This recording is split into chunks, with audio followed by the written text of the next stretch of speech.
Salah satu anggota tim perumus Kitab Undang-Undang Hukum Pidana atau KUHP sekaligus guru besar Fakultas Hukum Universitas Indonesia, Profesor Topo Santoso, menjadi pemateri kuliah umum di Fakultas Hukum Universitas Jember.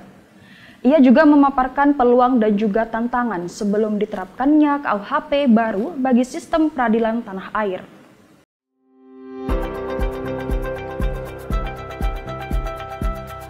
Kuliah umum bertajuk Menyongsong KUHP Nasional, Peluang dan Tantangannya diikuti mahasiswa dan sivitas akademika kampus ini digelar di Auditorium Fakultas Hukum Universitas Jember pada Jumat sore. Profesor Topo Santoso, guru besar dari Fakultas Hukum Universitas Indonesia yang langsung menjadi pemateri, memaparkan materi tentang KUHP baru yang digadang-gadang menjadi revolusi tonggak penegak hukum tanah air. Pembentukan KUHP di Indonesia dinilai sebagai langkah dekolonialisasi, mengingat jalan panjang pembentukan KUHP baru yang dimulai sejak tahun 1963 dan akhirnya dapat terrealisasikan pada tahun 2023 lalu.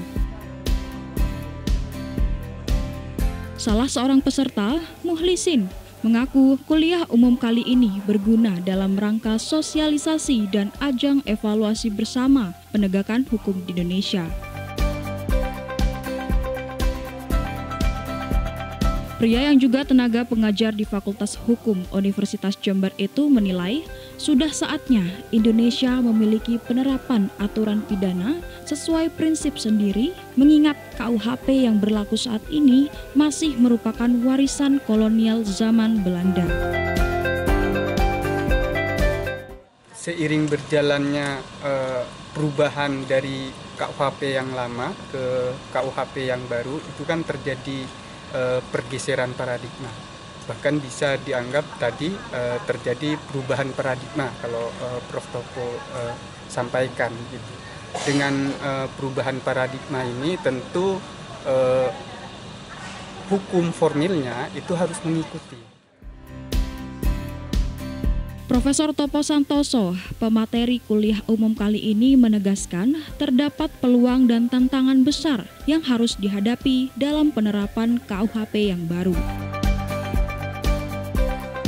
Ia menilai kunci penegakan hukum yang adil dan bermartabat melalui KUHP yang baru yakni bergantung pada integritas yang dimiliki oleh aparat penegak hukum di Indonesia. Saja pintar, punya knowledge, pengetahuan mengenai hukum pidana, mengenai KUHP baru, tapi juga punya integritas yang tinggi. Di tangan penegak hukum yang integritasnya rendah, bahaya juga. Ya kan? Karena bisa dimanfaatkan untuk wanipiro, ya kan? Jadi memang harus integritasnya harus harus ditingkatkan. KUHP baru ini tentu tidak bicara soal bagaimana meningkatkan integritas. Itulah tugas dari Mabes Polri, Kejaksaan Agung, dari Mahkamah Agung, dari KY, dari masyarakat, LSM dan sebagainya untuk bagaimana mengontrol, meningkatkan aparat penegak hukum, mentalitasnya dan karakternya. Lebih lanjut, pakar hukum, akademisi, dan masyarakat diminta mengawal proses penerapan KUHP yang baru yang rencananya akan dimulai pada tahun 2026 mendatang, guna menciptakan prinsip kepastian, keadilan, serta kemanfaatan hukum. Dari Jember, Vicky Mahardika mengabarkan untuk KJTV.